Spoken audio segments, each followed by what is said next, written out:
Me Sali Berishës dhe statutit të PD-s, tërhiqet statuti, nëse e merr në kontekst të drejt për drejt. Kjo fjali nuk ka kuptim, por nëse e shndron në terma real, për rastin e PD-s kjo aksion merr kuptim. Statuti i Partisë Demokratike neni 46.8 thot, në rastin e shpalljes së rezultatit përfundimtar për zgjedhjet e përgjithshme, partia nuk rezulton forcë fituese qeverisëse. Mandati i kryetarit të partisë përfundon menjëherë dhe kryetarit që i përfundon mandati nuk i lejohet rikandidimi në zgjedhjet pasardhëse për kryetar partie. Këtë nën specifik që Sali Berisha e ka pakzuar edhe si Neni Basha, për të lënë të kuptohet se ajo që ka ndodhur më parë me ish kryetarin e PD Lulzim Basha, që humbiste zgjedhjet e nuk merrte përgjegjësi e dorëhiqej, nuk ka për të ndodhur më, por çështja është që Berisha e bën statusin e promovon si kushtetut të partisë dhe i interpreton sipas interesit të tij kur bëhet fjalë për vetë atë personalisht në përballje me detyrimet statutore. Në kohën e ndryshimeve, por edhe të përplasjeve të mëdha mes grupimeve të PD-s, pas zgjedhjeve të vitit 2021, Berisha të linte të kuptohej se po ideonte rithemelimin e një partie të hapur, demokratike, ku mendësia liberale e djathtë me nuanca të spikatura konservatore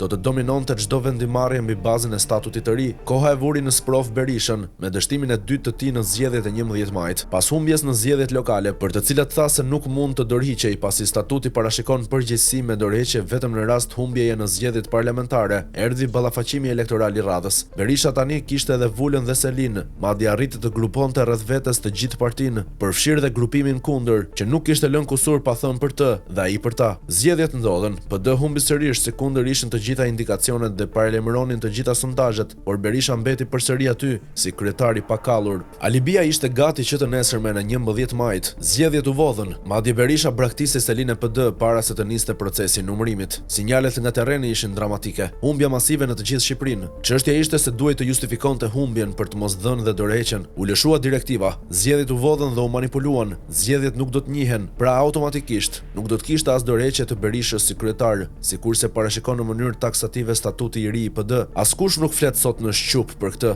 Sigurisht, as ata që murmurisnin lart e poshtë se me Berishën nuk fitojmë dot e nuk marrin dot pushtet. Të gjithë ecin sipas direktivës së udhëheqësit, kurse si të pranohet ky rezultat zgjedhjesh i paracaktuar nga narkoshteti. Askush nuk foli as për përgjegjësinë dhe analizën e humbjes njësoj si në zgjedhjet e shkuara që u fol për pak ditë, por kurrë nuk ndodhi, sepse më shumë se Berisha, faji është i dështakëve rreth tij që për të larguar përgjegjësinë për paaftësinë e tyre janë hedhur në ofensiv për të adresuar akuza për zgjedhje të manipuluara. Edhe nëse ndodh kjo analizë të gjitha gjasat, janë se do të jetë një retorik me akuza ndaj mazhorancës, jo përgjegjësi për veten ndaj humbjes. E gjithë kjo që servilet e tij të shpëtojnë Berishën dhe anasjelltas Berisha ata, kështu dalin të gjithë me fitore përveç PD që humbi sërish zgjedhjet dhe do të jetë edhe 4 vjet në opozit. Po përgjegjësi për mos garantimin e votës së opozitës në zgjedhjen e mban kryetari i PD dhe koalicioni opozitar, që ka garantuar çdo palë zgjedhje, se janë marrë të gjitha masat që do të ruhet çdo vot dhe se vullneti i popullit në kuti do të jetë i paprekshëm. Po për këtë dështim që justifikohet nga drejtuesit të dështimit politik të PD, që nuk kemi tagër të ndalojmë apo arrestojmë njerëz që abuzojnë ditën e zgjedhjeve, mban kush përgjegjësi, kryetari veçanërisht. A duhet qoftë edhe për këtë dështim strategjik të jap dorëheqjen Berisha, qoftë edhe se nuk menaxhoi dot mbarvajtjen e strukturave të partisë në zgjedhje? Partia Demokratike që kurrë nuk u ngrit në nivelin e emrit që ka, pra të ishte dhe të ekzistojë si demokratike, duhet të gjej kuraj të dalë nga pengmarrja psikomentale e fiksacionit se nuk funksionon dot, nëse atë nuk e drejton Sali Berisha. Njerëzit që militojnë në atë parti duhet të dalin nga kompleksi që janë fajtor apo përgjegjës dhe të gjithë duhet të nënshtrohen rregullave dhe papërgjegjësive përveç Berishës.